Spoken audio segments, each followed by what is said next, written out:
Bonjour à tous, Franck Muller, ici Lyon. Nous sommes le samedi 16 mai. Ravi de vous retrouver. Bien, vous avez vu Macron avec le personnel soignant. Il a été interpellé évidemment par du personnel de santé. Il leur dit « Je n'ai jamais fait de promesse ». Pardon. Mais il me semblait que l'une des promesses de la campagne en 2000... Ah oui, mais c'était en 2017. Ah oui, non, mais ça compte plus. Ah bon, d'accord. Il avait bien dit investissement massif et réorganisation de l'hôpital. Ah ben, comme organisation, on a compris. Hein. Enfin bon, on a vu ce qu'il en a été. Et puis alors, ce qui m'a vraiment étonné, c'est... Il nous dit, Macron, les attentes des soignants sont légitimes. Bien, mais alors pourquoi depuis un an, les personnels de santé qui manifestent, les services d'urgence qui sont en grève, tous ces gens-là sont gazés, matraqués, mutilés?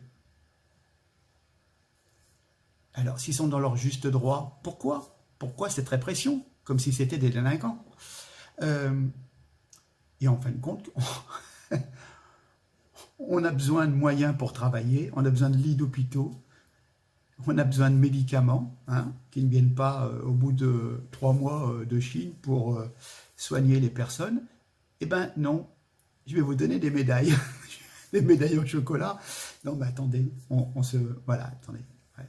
Et avec la médaille, c'est ça qui va lui permettre de payer son loyer. Non mais franchement, c'est n'importe quoi. Ils vivent dans un autre monde, ces gens. Ils vivent entre eux. C'est de la folie, c'est de la folie. Il ne sait pas ce que c'est comment dire, de vivre avec 1200 ou 1500 euros. Il ne sait pas. Lui, quand il était étudiant, il avait 1000 euros en étant étudiant. Mais bon, n'importe quoi. Enfin bon, de toute façon, comment dire, l'air ambiant, c'est lavez-vous les mains. Et puis je dirais que la télévision vous lave le cerveau. Hein.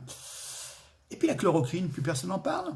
Moi, je vais vous dire, un médecin là, qui nous écrivait, qui disait, l'hydrochloroquine, j'en ai prescrit comme tous les autres médecins pendant 50 ans, sans qu'on m'emmerde, contre le paludisme et dans certaines affections rhumatismales, sans le moindre incident. Alors que j'ai dû hospitaliser des cirrhoses au paracétamol chez des gens qui n'étaient pas du tout alcooliques, sans parler des hémorragies digestives sous aspirine. Il nous dit encore, que dire de la cacophonie des grands professeurs? Combien d'entre eux ont réellement fait de la recherche fondamentale? Ce sont des grands professeurs qui n'ont pour la plupart jamais eu à soigner une grippe ou des pneumopathies virales, alors que nous, médecins de ville, médecins de campagne, en avons soigné des milliers au cours de notre carrière, et que nous sommes, nous les médecins de famille, en première ligne pour soigner les 3/4 des personnes atteintes du Covid-19. Et eux, que proposent-ils? Rien, on fait des études. Ah bon, d'accord. On a vu un petit tweet du professeur Raoul. Il y avait une étude, ils appellent ça séroprévalence, de 60 000 personnes en Espagne. Parmi les travailleurs actifs, ceux qui exercent une profession essentielle et qui ont continué à sortir ont été moins contaminés par le Covid-19 que ceux qui sont restés confinés. Donc, quelque part, on peut se poser des questions sur le confinement. Hein. Ah, j'en reviens à Paris. À Paris, Anne Hidalgo avait promis 2 millions de masques en tissu réutilisable. À la place, les maires d'arrondissement ont reçu des roulets de masques en papier, des espèces de gros rouleaux d'essuie-tout, et en fin de compte avec un prédécoupage de masques, mais enfin un truc informe quoi. Et ces masques vont finalement être jetés. Voilà comment sont protégés les Parisiens et comment dépenser leur argent quand on sait que Paris a de plus en plus de dettes. Oh, on ne vous aura pas dit bien sûr au journal télévisé, mais vous savez, il y a un monsieur qui s'appelle Tekwick Derbal. Il était collaborateur du ministre Olivier Véran. Et en pleine pénurie, il a tenté de toucher une commission sur l'achat de masques FFP2. Et c'est ce que nous a rapporté Mediapart. Ce sont tous des gros menteurs. Hein. Les gens ne veulent pas comprendre quand on leur dit « je ne supporte plus ce genre de personnes ». Dans Le Monde, l'ancien directeur de la santé, de 2013 à 2018, un monsieur qui s'appelle Benoît Ballet, accuse le ministre de la Santé, Olivier Véran, d'avoir menti sur les 600 millions de masques qui ont été brûlés. Un test a été fait par la DGA-NSM, Agence nationale de la santé, surveillance médicale, je crois, hein, bref, a validé la conformité des masques qui s'apprêtaient à être incinérés. Donc certains ont été brûlés, mais ils ont pu en choper quand même. Enfin bon, c'est un truc de fou, vous savez. Ils ne savent même pas ce qu'ils ont en stock. Franchement. Enfin bon. Ah, les enfants sont rentrés à l'école. Ouais, enfin certains. Mais des représentants de syndicats d'enseignement se sont agacés de la publication de documents lundi 4 mai sur la plateforme EduSchool par le ministère de l'Éducation nationale. Parmi ces documents de référence et recommandations pédagogiques qui ont pour objectif d'accompagner les professionnels dans le processus de reprise des cours. Oui, il faut bien leur donner du matériel plutôt que de leur faire des belles paroles. Ça s'appelle « Écouter et favoriser la parole des élèves en retour de confinement Covid-19 ». Et alors évidemment, les syndicats, et alors il y a aussi des syndicats plutôt de gauche qui se sont étonnés. Alors, si eux s'étonnent, moi je m'offusque, on est d'accord. Initialement présenté sur les réseaux sociaux comme une circulaire, ce document est en fait décrit comme une fiche par le ministère. Un paragraphe a retenu l'attention. Des enfants peuvent tenir des propos manifestement inacceptables, peut-on lire donc dans ce texte 3 pages. Les parents seront alertés et reçus par l'enseignant, le cas échéant accompagné d'un collègue, et la situation rapportée aux autorités de l'école, et peut-être même au ministère, et peut-être même à la Gestapo. Délit d'opinion.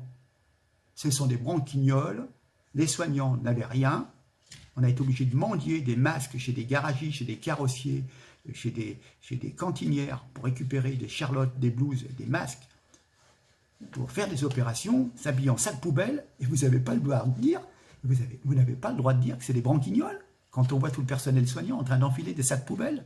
Non mais vous plaisantez.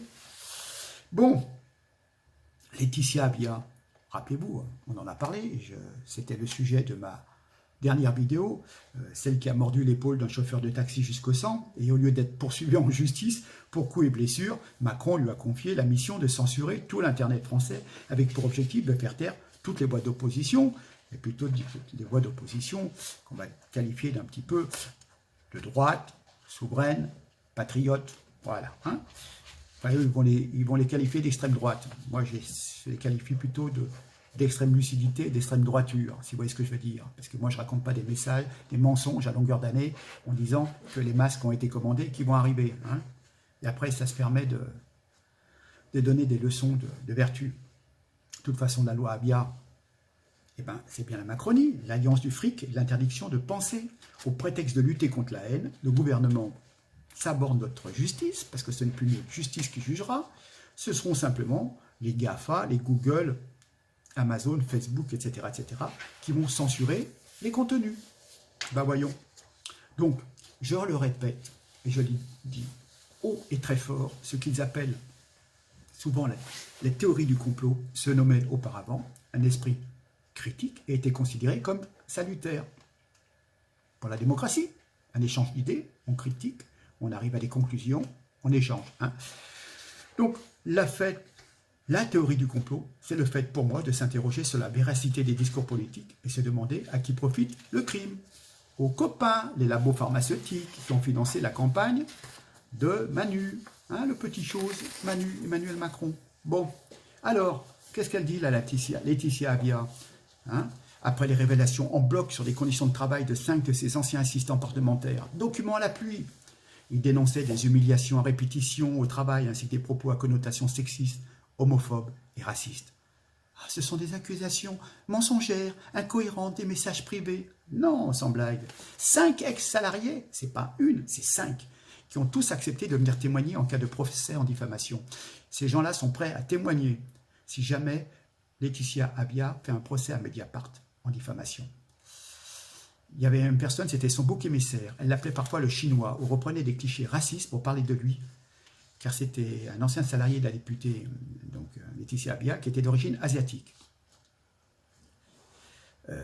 Alors, vous en avez tous les membres du gouvernement qui font là. « Oh non, vous croyez? Non, non, mais moi je travaillais depuis 1 an avec, il n'y avait pas de problème. Oh non, non, vous pensez ?» Le fameux Cédric O, qui est chargé du numérique, qui dit « Ah non, non, non, non, non, mais moi je la travaillais, non, je ne pensais pas qu'elle puisse être raciste ou homophobe. » Mais voyons.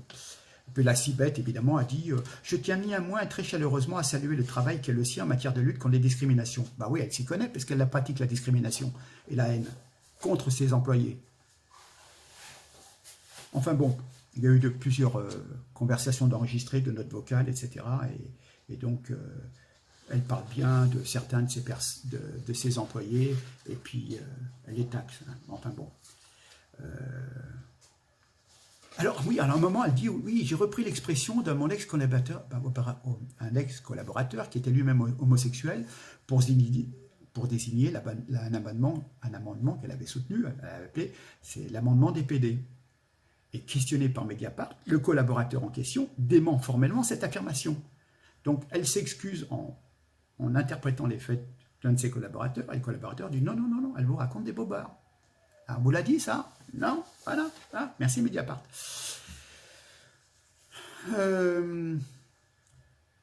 D'ailleurs, elle avait dit, en parlant d'une ancienne ministre d'Édouard Philippe, bizarre, c'est ma copine, mais elle communique très mal sur ce qu'elle fait. C'est ce qui se passe quand tu mets un gay à la com. Bon, je n'en dis pas plus, hein, parce que moi aussi, on va dire que je suis homophobe. Alors, elle affirme aussi qu'aucun de ses salariés ne s'est jamais plaint de harcèlement, aucun n'a jamais saisi les prud'hommes, ni ne s'est plaint d'un quelconque harcèlement. Oh la menteuse! En effet, aucun des ex-salariés n'a saisi la justice. Ils ont entamé de nombreuses démarches pour alerter sur leurs conditions de travail. La déontologue de l'Assemblée nationale a été saisie d'au moins 6 reprises entre 2017 et 2020, et il y a eu des rendez-vous ont été pris en juin 18, janvier 2019 et mars 2020, à chaque fois par des collaborateurs différents. Les syndicats de l'Assemblée ont également saisi au moins à 3 reprises. Ils ont été alertés par 2 collaborateurs qui demandaient comment quitter la députée sans avoir de problème par la suite. Ils avaient évoqué de vives tensions au sein de l'équipe de la députée, des dénigrements publics et des réflexions à connotation raciste, homophobe. Et ça, c'est Laurence de Saint-Cernin, secrétaire générale du syndicat solidaire de l'Assemblée nationale. Hein. Voilà. Patrick Pétriard, représentant syndical, avait été également saisi le 23 janvier 2019 par une troisième assistante parlementaire. Voilà. Une des collaboratrices avait alerté la cellule anti-harcèlement contre Laetitia Avia, dévalorisation, humiliation, atteinte aux conditions de travail, dévalorisation sur l'habillement et aspect physique, jugement sur l'orientation sexuelle, jugement sur l'origine d'un collaborateur. Non mais attendez, c'est total, c'est-à-dire c'est l'exemple même de ce qu'il ne faut pas faire, et c'est la ministre qui fait la loi qui le fait. Non mais je crois rêver. Alors quand même, il y en a un qui est un petit peu... mais on ne sait pas son nom. Hein.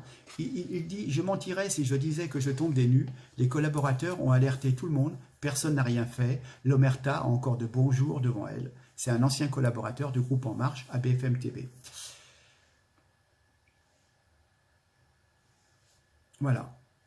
Enfin, le patron du groupe En Marche à l'Assemblée, Gilles Legendre, a confirmé connaître les dysfonctionnements quand même. Il a dit « On ne nie pas tout. » On ne nie pas du tout qu'il y ait un lien litige professionnel dans l'équipe de Laetitia Avia, mais nous ne pouvons pas jouer les médiateurs, nous respectons le droit du travail. Alors jusqu'à présent, les collaborateurs avaient voulu arranger les choses sans leur donner trop de publicité et les régler dans un cadre professionnel sans aller jusqu'à saisir la justice. Et voilà, alors donc la pauvre Laetitia Avia, elle subit un acharnement, c'est certainement du racisme aussi, hein, voilà. C'est-à-dire que quand un blanc malmène un employé noir, automatiquement il est raciste, et quand c'est un patron qui est noir, qui malmène des blancs ou des homos, et ben l'employeur noir, il est blanc comme neige. Vous voyez, je veux dire, voilà, comme quoi des bonnes et des mauvaises personnes, il y en a partout, dans toutes les religions, dans toutes les ethnies, mais qu'on ne nous fasse pas un caca nerveux, parfois en nous ressortant des tas de trucs. Là il y a une preuve, il y a 5 personnes, et c'est ces personnes qui fait la loi, mais enfin bon, voilà. Voilà, bon, c'est exactement, si vous voulez, comment dire, le système macronien. À rappeler quand même que elle se retrouve à cette position, Laetitia Avia, elle a bénéficié d'une loi, elle a pu aller à Sciences Po grâce à l'ouverture de l'école aux banlieues. Elle a fait partie des premières générations issues de la diversité, donc on voulait tellement faire venir la mixité raciale, culturelle, etc. Moi, ça me gêne pas, mais du coup, il y avait des espèces de passe-droits, comme des personnes qui venaient de la banlieue, il y en a qui sont des cadres innés, hein. notamment souvent dans tout ce qui est un petit peu informatique et tout, mais il y avait des passe-droits, il y avait des examens qui ne se faisaient pas, enfin bon, parce que fallait qu'il y ait un quota. Voilà, c'était l'histoire de quota. Alors, moi, ce que je voudrais dire aussi, c'est qu'à force de parler de guerre contre le corona, Emmanuel Macron a fini par se convaincre lui-même de la pertinence de sa rhétorique militaire, et donc il veut faire défiler des soignants au défilé du 14 juillet. Il va peut-être un peu trop loin, hein. Alors, en fin de compte, ce sont des célébrations, des décorations, des allocutions. On va honorer tous ceux qui ont participé à la lutte contre l'épidémie. Ah, mon Dieu, à tous les niveaux, dans tous les secteurs d'activité, hein. Ah, d'accord. Les agriculteurs, des éboueurs, des professeurs, des livreurs, les caissières, les femmes de ménage, tous auront droit à un ruban, une médaille en chocolat, voilà, hein. La médaille de l'engagement face aux épidémies. Distinction datant de 1884. Et ressuscité pour l'occasion. Voilà. Mais il faudrait peut-être donner aussi une médaille à ceux qui sont restés pendant 2 mois sur leur canapé sans péter un plomb. Ils ont bien joué les moutons. Ils ont droit à la médaille du mouton soumis. Hein, parce que nous aussi, on est méritants. Hein. Bon, bref. Voilà, alors, bien sûr, je plaisante, on est bien entendu redevables et nous ne serons pas ingrats, si vous voulez, à l'égard de ceux qui nous ont permis pendant 2 mois éventuellement d'être livrés, en différentes courses, d'avoir pu quand même bénéficier de certaines personnes au niveau du supermarché, des tas de choses, ma boulangère qui a continué d'ouvrir, etc. etc. Hein, d'accord. Mais quelque part, il ne faut pas quand même non plus pousser et continuer à s'extasier parce que ma boulangère fait du pain. Hein, voilà, elle a fait du pain, bon, en tenant... en ayant des gestes barrières. Et puis voilà, hein, bon. Donc, si vous voulez, c'est quelque chose quand même de ridicule, d'étouffant, de fabriqué. Il y a un déluge de sentimentalité qui nous saisit maintenant. C'est une grosse mode dans toutes les épreuves. C'est le syndrome nounours bougie. Hein. Nous remercions en cadence les personnes. On exprime notre gratitude. Mais ça dure le temps de ce que durent les roses. Les policiers qui ont été applaudis en 2015 sont agressés, insultés, ils peuvent en témoigner. Donc, quelque part, et puis dans 2 mois à l'hôpital, quand il y aura 15 personnes dans la file d'attente et que vous êtes le 16e et que vous en avez marre d'attendre, et vous allez houspiller du personnel soignant à l'accueil, vous n'allez plus vous rappeler que cette personne, elle a peut-être fait... des heures et des heures pour soigner des malades et qu'elle a dormi sur place, qu'elle n'a pas pu rentrer chez elle, que pendant 1 semaine elle n'a pas vu ses enfants, de peur de les contaminer. Quand je dis 1 semaine, si c'est pas plus. Vous voyez ce que je veux dire? Donc en fin de compte, c'est bien gentil, mais c'est pas ça qui nourrit son homme. Hein. Nous prenons ces effusions pour une manifestation de l'Union nationale. On a besoin de... Vous voyez, on sort tous sur les balcons pour applaudir. Ah ben oui, d'accord. Nous sommes solidaires, fraternels, pleins d'abnégation. En réalité, en fin de compte, c'est comme si nous nous applaudissions en train d'applaudir. Et nous sommes heureux de nous voir si bons dans le miroir de l'épidémie. Ah bon, on est fantastique. On est content, on sort tous sur le balcon pour applaudir. Bah, franchement, ça nous fait de l'exercice, hein, ça nous permet de nous lever de 2 minutes, pendant 2 minutes du canapé. Non mais franchement, tu parles d'un exploit. Bon. Et ça fait la une des journaux télévisés, hein, pour lui parler des vrais problèmes. Ah non, non, non, non. Non, non. On montre les gens qui sont sur leur balcon en train d'applaudir ou faire de la musique. Bon, c'est sympa, hein, je dis pas, mais franchement, enfin bon, on cherche à vous rentrer dans un système d'union nationale, et comme ça, personne cherche les vrais problèmes, les vraies causes de la situation. Les vraies causes, c'est que rien n'a été fait, que depuis décembre, on savait, on n'a pas pris les mesures, on a raconté des mensonges pendant 3 mois, et que c'est seulement fin mars qu'on a commencé à commander des masques, et on a pris n'importe quel masque, à n'importe quel prix, de n'importe quelle qualité, et les gens se mettent des trucs sur le nez, qui leur font des allergies ou qui ne filtrent pas du tout. En fin de compte, ils ne sont même pas aux normes. Mais bon, et les Chinois leur refilent tout le stock de merde, et voilà, et au prix fort. Ben oui, puisque bon, il faut prévoir, c'est pas au dernier moment, bon, il y a quand même un minimum, bien que, voilà, mais il y a quand même des stocks minimums hein. Je veux dire, aujourd'hui il ne pleut pas, mais vous avez quand même un parapluie chez vous, hein, voilà. Vous n'allez pas courir chez un marchand de parapluie le jour où il y a une grosse averse, où on vous prédit 3 jours ou 4 jours de pluie. Bon, c'est la moindre des choses, vous avez 1 ou 2 parapluies. Bon, vous avez des bottes en cas de neige. Bon, voilà, vous n'allez pas sortir en escarpin. Enfin, c'est tout bête, ça peut vous paraître con ce que je vous raconte, mais franchement, ramener à l'État, c'est pareil. Enfin bon. Après, vous allez voir, on aura les incendies cet été, on dira, oh, nos Canadaires, ils ont 25 ans, ils n'arrivent plus à voler, du coup, il y en a la moitié qui sont en réparation, mais comme on n'a pas voulu débourser des pépettes pour en acheter des neufs, et bien du coup, les incendies, ils s'étendent, et il y a plus de dégâts en frais pour refaire les forêts et les habitations qui sont détruites, que le coût d'entretien d'un avion ou le coût d'un achat. Mais c'est toujours pareil, hein. Voilà, on trouve toujours des excuses. Simplement, il y a peut-être de l'argent à prendre ailleurs, hein. Il y a la fraude sociale, il y a combien? Il y a 2 millions de fausses cartes de sécurité sociale, ça nous coûte, voilà, combien? 10 milliards, voilà. Combien il nous faut pour moderniser l'hôpital? 5 milliards. Eh bien c'est bon, vous voyez, il restera encore du rab. Mais non, mais bon, c'est toujours comme ça, quand on ne veut pas faire les choses. Enfin bon, donc on distribue des médailles en chocolat un peu à tout le monde, quoi, ça coûte pas cher, hein. Enfin bon, un de ces 4 matins, vous allez voir en septembre. C'est pour ça qu'on nous laisse planer cette histoire de la deuxième vague. C'est pour pas que les gens se mettent à manifester. Je viens de voir une vidéo de Dupont-Aignan, il me dit, je suis...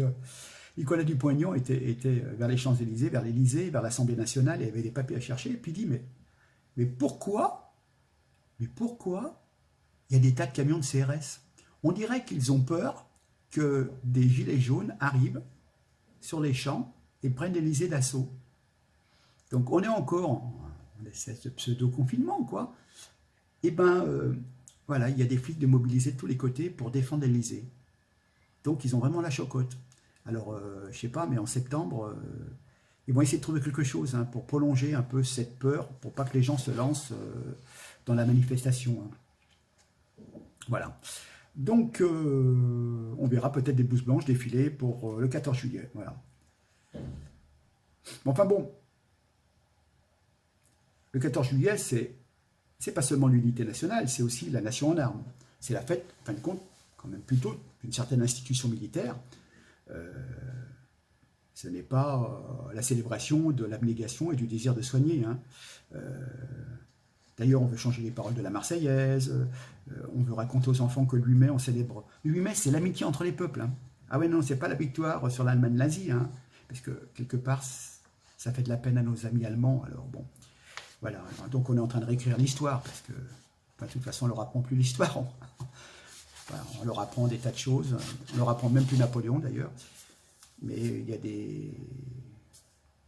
l'islam, c'est intéressant, le catholicisme, c'est pas intéressant, c'est décadent, mais il faut être dans le move des choses qui sont en train de grimper en France, si vous voyez ce que je veux dire. Sans méchanceté, mes amis, vis-à-vis des personnes qui visionnent, qui sont de confession musulmane, qui visionnent mes vidéos. Je sais de temps en temps qu'il y en a qui m'écrivent et qui masticotent un peu. Bon, vous savez très bien ce que j'en pense, je vous l'ai déjà dit par message interposé, et voilà, hein. Mais bon, il y a peut-être autre chose à apprendre dans les cours que les faits du prophète. Enfin bon, je ne reviendrai pas, parce que bon. Alors, en fin de compte, il y a une volonté, mais c'est très spécifique, en fin de compte, de vous démobiliser et de vous démilitariser, la mémoire française, hein. C'est-à-dire, on dénationalise la France et les autres nations, et il y a quelque part votre identité, c'est ça, c'est mon truc, c'est l'identité française. L'identité, elle est composée il y avait des rois, il y a eu une révolution, il y a eu un empire, etc., etc. C'est tout. Bon, il y a des choses qui étaient bien, il y a des choses qui étaient moins bien, etc. Vous avez une identité, et là, on la gomme. Puis alors, en fin de compte, c'est marrant, parce que quand il y a une crise sanitaire, on ressort. Oui, c'est une métaphore guerrière. On est en guerre contre le corona. Vous voyez ce que je veux dire? On se sert de cette métaphore guerrière, mais d'un autre côté, et en même temps, comme dit Macron, on vous enlève l'aspect guerrier, hein, et quelque part, tout le monde est des héros, les infirmiers, les caissières, etc., etc. Mais bon, avec tout le respect qu'on peut devoir à toutes les personnes qui ont courageusement fait leur travail dans des conditions qui étaient un petit peu difficiles et risquées pour certaines personnes. Une caissière, et notamment, je me souviens qu'une caissière était décédée. Avec tout le respect que je dois à ces personnes, les livreurs, etc., les camionneurs qui acheminaient au niveau logistique pour qu'on puisse acheter 80 rouleaux de papier toilette et 15 kilos de farine, hein, pour stocker à la maison. Il ils n'étaient quand même pas dans les tranchées de 1917. Ils n'étaient pas à Verdun. Hein, pendant des mois et des mois, dans des trous à rats, avec des rats d'ailleurs. Hein. Donc, ils ne sont pas moins méritants que les soldats, mais c'est un mérite d'une autre nature. Mais c'est quand même... Voilà, ils sont très très méritants. Les services de santé publique et tous les autres soignants, qu'ils soient dans le privé, etc., sont des gens méritants. Mais j'ai du mal à rentrer ça dans le moule de l'héroïsme guerrier. Voilà, hein. Mais la vraie guerre n'a pas disparu. Mais si on évoquait la mémoire de Cédric de Pierrepont et Alain Bertoncello, membres des commandos Hubert, morts au Burkina Faso il y a quelques mois, en libérant des otages, ça fait déjà presque un an. Kevin Clément, légionnaire, tué au combat au Mali, le 5 mai. Et nous, pendant ce temps, on était en train de râler, parce qu'on voulait sortir, on voulait aller se balader sur les plages ou dans les forêts, parce qu'on ne comprenait pas, effectivement. Hein. Et on ne comprend toujours pas. Enfin, ils sont en train d'ouvrir les plages, hein, parce qu'effectivement, vous avez le droit de vous confiner dans le métro, mais vous n'avez pas le droit de circuler à l'air libre, dans la forêt, dans les massifs forestiers, effectivement, ou sur le long des plages. Mais bon, c'est en train légèrement de changer. Voilà. Mais quelque part, oui, merci à tous ceux qui s'occupent de notre santé et qui sont souvent partis au combat sanitaire sans masque, sans gants, hein, avec des sacs poubelles, j'y reviens, puisque ça, c'est quelque chose de... On va leur donner des médailles en chocolat. Eh bien, écoutez, grand bien leur face, mais je pense qu'à un moment... voilà. Mais bon, quand même, le 14 juillet aussi, c'est un hommage à ceux qui défendent notre liberté, ou qui défendent notre liberté, oui, mais qui défendent aussi peut-être les intérêts financiers de certaines multinationales, des intérêts de la France-Afrique, les intérêts, effectivement, des multinationales qui exploitent des mines d'uranium, de matières rares, d'or, etc., et qui collaborent avec des régimes qui sont souvent, disons, un petit peu dictatoriaux, et dont les présidents ont tendance un petit peu à s'en mettre dans les poches. Voilà, il faut le dire, c'est tout. Après, parfois des gens me disent, mais pourquoi vous dites pas ça? Pourquoi? Non, j'en suis conscient. Je veux dire, à un moment, on ne peut pas tout révolutionner. Puis si la France ne collabore pas parfois avec certains régimes, ils vont collaborer avec les Chinois, avec les Russes, etc. Et ça ne changera pas la condition, si vous voulez, du citoyen gabonais, sénégalais, etc., etc. Donc, c'est pas évident. Les bons sentiments, les bonnes idées, mais après, il y a la réalité du terrain. Bon, sur ce, je vous laisse. Merci beaucoup. Il y a une semaine, donc, ma vidéo sur les révélations. Là, on est les révélations de Mediapart. Les révélations du Canard enchaîné, c'était il y a une semaine, et je suis pratiquement à 47 000 vues. Donc, ça fait énormément plaisir. Hein. Voilà. Bon, bah écoutez, je ne pense pas que celle-ci fera autant, mais bon,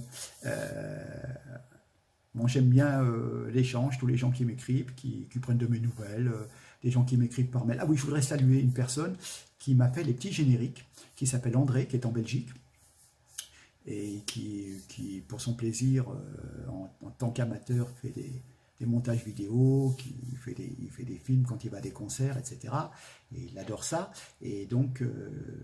il avait pris contact avec moi, on avait échangé, on a sympathisé. Il y a 2-3 personnes aussi comme ça qui m'ont contacté directement. Et puis, c'est lui qui a fait les petites intros. Donc maintenant, il m'en a fait plusieurs. Du coup, j'ai encore changé. Vous verrez ça. Il y en a derrière, hein, à l'avant, à l'arrière de chaque vidéo. Voilà, bon, c'est histoire de... Voilà, hein, c'est un petit peu se faire plaisir comme ça. Hein. Ça fait des intros, on dirait le journal de 13h ou le journal de 20h. Bon, allez, on fait...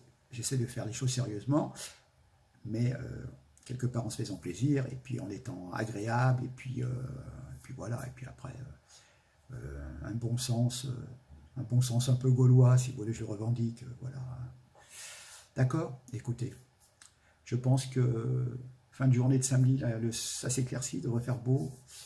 Dimanche aussi, la semaine devrait être pas mal, certainement moins pluvieuse. Et puis je vous dis à lundi, mardi, on verra où on en est.